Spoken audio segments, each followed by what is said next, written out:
చప్పుడు సుబ్బారావు చిన్న రైతునండి, 3 ఎకరాలు చేస్తున్నానండి.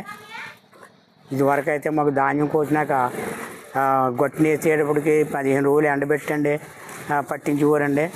2 నెలలు 3 నెలలు పట్టిందని టైం డబ్బు రాటకే. ఇప్పుడు మన జనసేన పవన్ కళ్యాణ్ గారు, చంద్రబాబు గారు వచ్చాకండి ఈ ప్రభుత్వం చాలా బాగుందండి. ధాన్యం అలా కోసి గొట్టని వేసేటప్పటికి సాకాలు వచ్చి పట్టుకుని వెళ్ళిపోయండి. 15 రోజుల్లోనే డబ్బు ఇచ్చేస్తున్నారండి.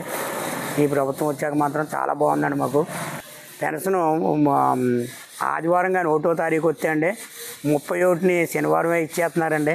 మా ఎమ్మెల్యే బుచ్చిరాజు గారండి. నా పేరు మట్సత్బాబు.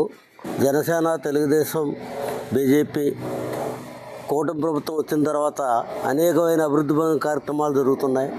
ఇంకేదంటే ఆయన మొదటగానే పెన్షన్ విషయంలో సుమారుగా ఆ నెలకు 4,000 రూపాయలు పెంచుతాడని మేము ఊహించాం తప్ప, అలాగే రికార్డు బ్రేక్ అనమాట ఇది. ఇంకేదంటే జరిగిపోయిన 3 నెలలకి ఇది 4వ నెలకి కలిపి ఒకేసారి 7,000 రూపాయలు ఇచ్చిన ఘనత చంద్రబాబు నాయుడు గారు, అలాగే పవన్ కళ్యాణ్ గారికి కూడా దక్కుతుంది. అలాగే ఈ గోతులు పూర్తి సమస్య అనేది పెట్టుకున్నారు. మా నియోజకవర్గంలో సుమారుగా 13 రోడ్లు ఎన్నో గోతులు పూర్తి కార్యక్రమం కూడా చాలా సక్రమంగా జరుగుతుంది. చాలా వరకు అయిపోయినాయి. సుమారుగా ఇవాళ ధాన్యం చూస్తే రేపు సాయంత్రానికి డబ్బులు వచ్చేస్తున్నాయి.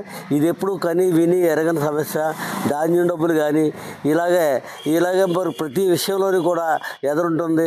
అలాగే మా ముమ్మడివారం కాట్రేకోన రోడ్డు కూడా 23 కోట్లతోటి శాంక్షన్ చేసి ఉన్నారు. బుచ్చిబాబు గారు నిస్వార్థపరుడు, స్వార్థం లేని మనిషి. ఆయన వ్యయ ప్రయాసలు పడి మా గ్రామాభివృద్ధి జయంగా మొదటి నుంచి అడిగేసి మనిషి ఎంతో కష్టపడి ఆయన ప్రతి కార్యక్రమాన్ని కూడా చేస్తున్నారు. ఇంకేదంటే శ్రమ అనేది ఆయనకు తెలియదు. ఎప్పుడు కూడా చిరునవ్వుతూ ఉంటారు. అలాగే ఆయన చేసి కార్యక్రమాలన్నీ కూడా ఏ కార్యక్రమం పెట్టినా కూడా మంచి స్పందన వస్తుంది.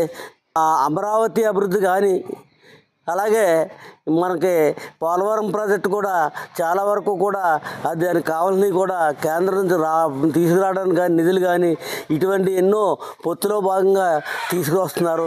అలాగే రైల్వే శాఖకు కూడా కొన్ని నిధులు తీసుకురావడం జరిగింది.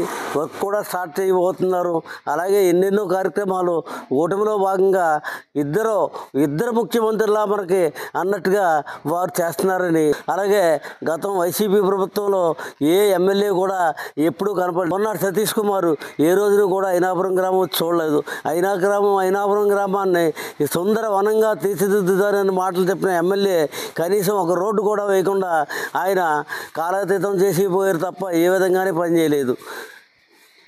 ఇప్పుడున్న ఎమ్మెల్యే బుచ్చిబాబు గారు ప్రత్యేకంగా అయినాపురం రోడ్డు కోసం 23 కోట్లు రోడ్డు శాంక్షన్ చేసి ఉన్నారు. అదిలాబాద్లోని అభివృద్ధి అనేది ముందు జరుగుతుంది. ఎక్కడ ఏ విధమైన లోటుపాట్లు లేకుండా ప్రతి పని చేస్తున్నారని తెలియజేసుకుంటున్నాం. ఆంధ్రప్రదేశ్లో ఎన్డీఏ కూటమి ప్రభుత్వం నిజంగా ఆ అభివృద్ధిలో చాలా ముందుకు సాగుతున్నాయి. 6 నెలల నుంచి ఫస్ట్ విడత చేసింది 4,000 పెన్షన్ ఫస్ట్ స్టార్టింగ్లోనే వెనకబడిన 2 నెలల నుంచి 3 నెలల పెన్షన్ ఒకేసారి ఇవ్వటం అంటే మామూలు విషయం కాదు. అమరావతికి తేవలసిన నిధులు తెచ్చి వాళ్ళ అభివృద్ధి సాగిస్తున్నారు. ఈ రోజున మన చంద్రబాబు నాయుడు గారు ఎంత కష్టపడుతున్నారని మన ప్రజలకు తెలుసు. కానీ ఒక విషయం ఏంటంటే ఈరోజు ఒక పెన్షన్ పెంచాలంటే 3 సంవత్సరాలు 4 సంవత్సరాలు పట్టిన గత ప్రభుత్వానికి ఈ ప్రభుత్వానికి ఎంత తేడా ఉందో మీరు ఇప్పటికైనా అర్థం చేసుకోవాలి. ఎన్ని కష్టాల్లో ఉన్నా కూడా ఈ రోజున తెలుగుదేశం ప్రభుత్వం ప్రజల్ని ముందుకు తీసుకెళ్లాలని పనిచేస్తుంది. ఎన్డీఏ కూటమి కేంద్ర ప్రభుత్వం నుంచి నిధులు తెచ్చి అమరావతి నిర్మాణం పనులు, పోలవరం పనులు ఆగిపోయినన్నీ కూడా ముందుకు సాగిస్తున్నారు. ఈరోజు రైల్వే కోసం ఎంతో మన ప్రభుత్వం ఎంతో కష్టపడుతుంది. రైల్వే పనులు కూడా ముందుకు సాగిస్తున్నారు. ఈరోజు ఈ ప్రభుత్వం వల్ల మనకి వచ్చిన ఇబ్బందులు ఏమీ లేవు. గత ప్రభుత్వంలో ఎన్ని ఇబ్బందులు పడ్డామనేది మనందరికీ తెలిసిన విషయం.